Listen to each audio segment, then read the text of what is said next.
This machete was acquired in an auction just last week. The official documentation is complete. The deep background states that it spent about 3 decades on public display, preceded by 5 years in storage at the University of Pennsylvania, preceded by another 5 years in a garage, preceded by 4 months of use during the apocalypse. Point of fact, it was on display above a bar in Pittsburgh, Pennsylvania called The Last Stand.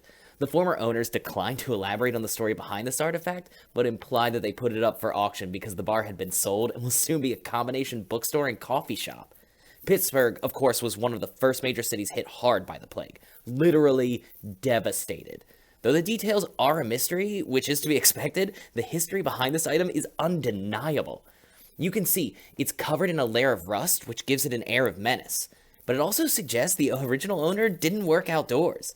If they did, they might have taken better care of their tool. And it is a tool. Machetes like this one weren't made to be weapons. They were made for clearing brush, hacking at plants.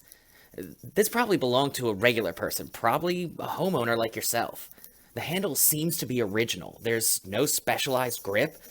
The lack of any ornamentation or alteration further implies its use during the apocalypse was uncharacteristic, out of necessity, perhaps even desperate.